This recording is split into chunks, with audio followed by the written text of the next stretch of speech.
Action. Hey guys, how are you? My name is Vincent Cordi. I am 26 years old. I am Jersey bred and Italian fed. Today I'm actually going to be stepping a little bit outside of my comfort zone, and I'm going to be making for you a dish that I've actually never made before. It's a classic French dish. It's duck à l'orange. So I'm going to get my pan preheated. My duck is already pre-seasoned, and I'll tell you a little bit more about me and what food means. Because food to me has always been a huge part of my life and my culture.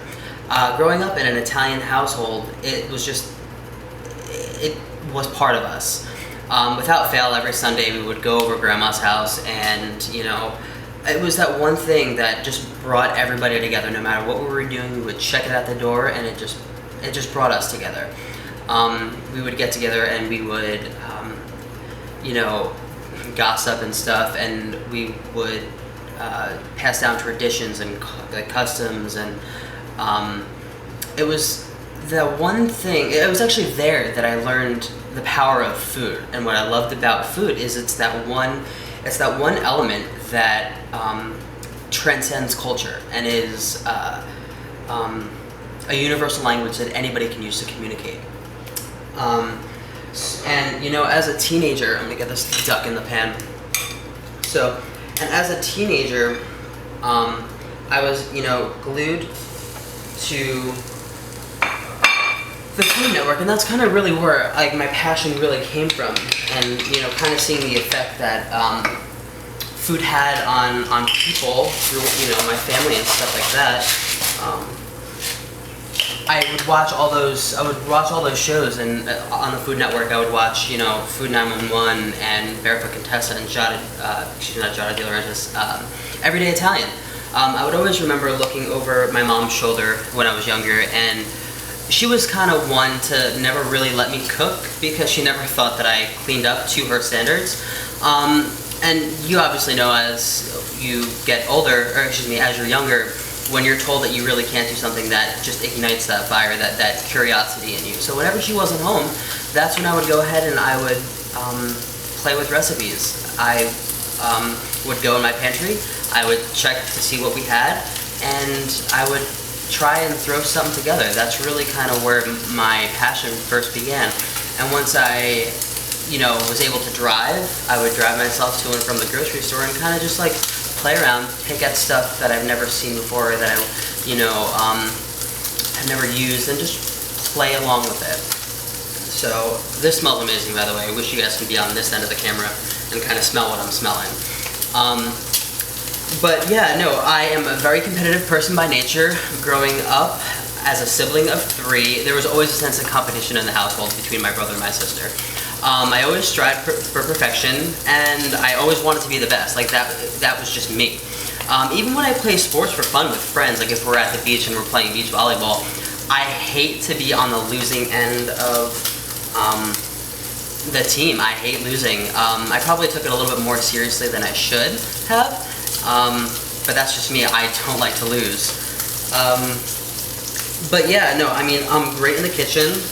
I'm amazing in the kitchen, actually. I think I'm one of the best and most diverse home cooks out there. I am Italian by blood. I can slip my wrist and squeeze marinara sauce over pasta and meatballs.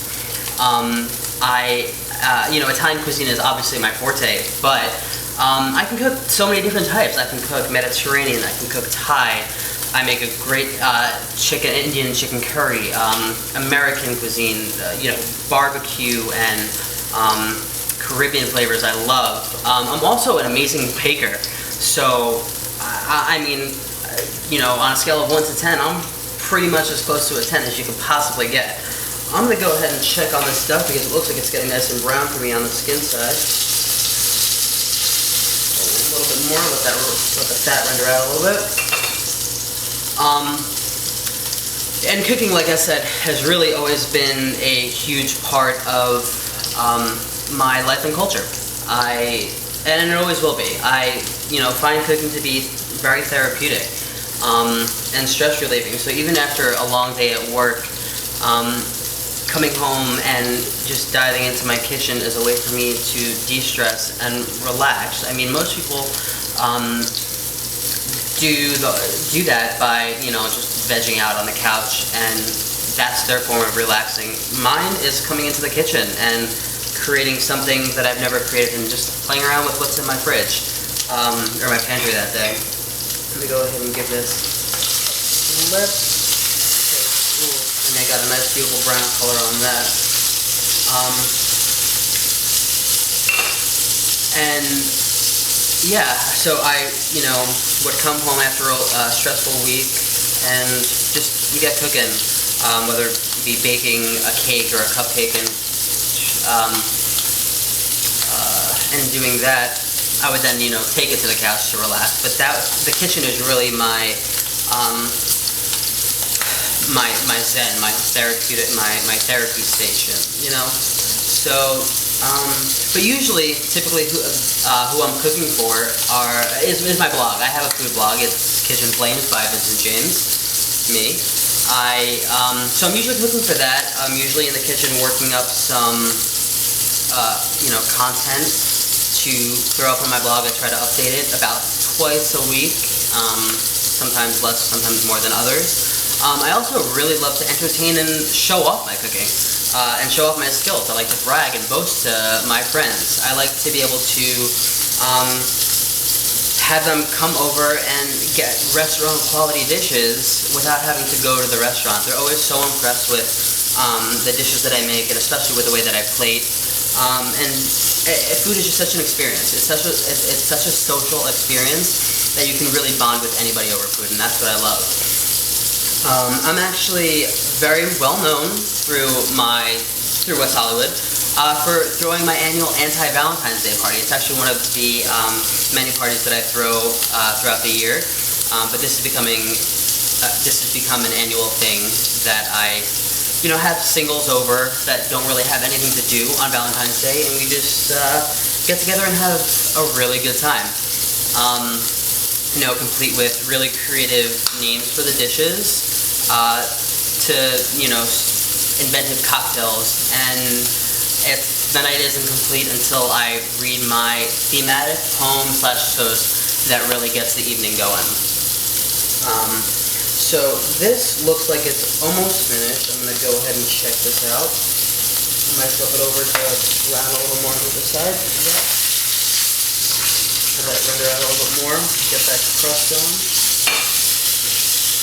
Now, as far as winning the competition, I can't really tell you what winning would even would mean to me. First of all, or first and foremost, I should say, it'd be validating to know, for myself, and it would be able to show those who doubted me from the beginning that I'm good enough. Like, look where I am, and look what I've become, and to kind of prove to my parents that I don't need to be an attorney, or so they thought, to make them happy and to be successful, and I can really do what I'm passionate about and love it at the same time and be successful. That's the most important thing. So I'm going to go ahead and turn this off and take the duck out, let it rest.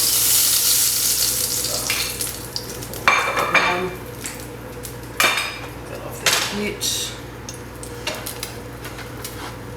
But yeah, so back to what winning this competition would mean to me. I mean, not only would it be amazing. Actually, let me get this out of the way. So I have my duck breast here, resting. Have my plating stuff over here. I segmented a couple oranges to go along with the duck a little while ago, and I have some dried apricots that I'm going to chop up for garnish. But getting back to where I was before, and what winning would really mean to me, especially the money aspect. I'm actually homeless at the moment. About 2 months ago, the building that I was living in decided to renovate, and they wanted to, you know, jack up the got the apartment and then jack up the rent once they were finished renovating, about $1,200, which is something that I definitely couldn't afford. So I've been hopping around with me and my little puppy for about 2 months, and just going from place to place with friends. I mean, even some nights I've slept in my car. you know, I'm not even afraid to say that. But it's unfortunate, but that's just the reality that I'm living right now. Winning would be incredible. It would allow me to pay off this debt that I've accumulated, and it would allow me to find a new home for me and my puppy. So I'm gonna get to plating. I'm gonna go ahead and just chop some of these for my garnish. Let me just... And what I like about the dried apricots is that it gives another element to the citrus that we have going in this dish. It's a more mild form of orange that I really like, and I like the sweetness that it adds. So I'm gonna go and swap this out.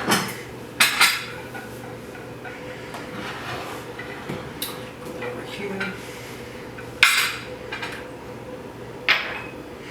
And over here I just have a sauce that I had made earlier. It's just oranges, a little bit of Grand Marnier because I wanted to kick it up a few notches. And to me, any dish really isn't complete until you throw a little alcohol into the mix. And here I have some of the pan drippings from the duck that we had rendered earlier.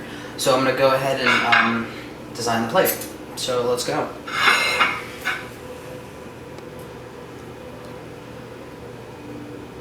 Spoon a little bit of this here.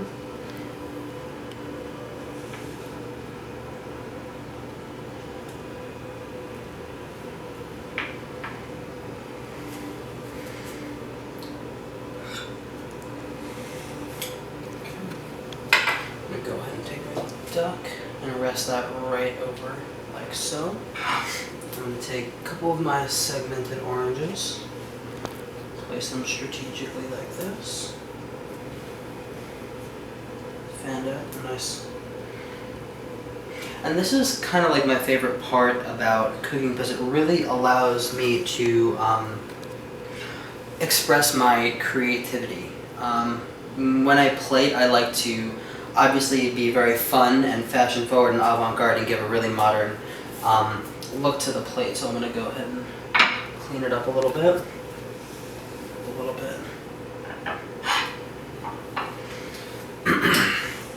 And then I'm going to spoon some of, or I'll just pour this delicious bacon drippings over the top of the duck. And then finish it up with some of the dried apricots, and we'll just give them a nice toss there into the sauce.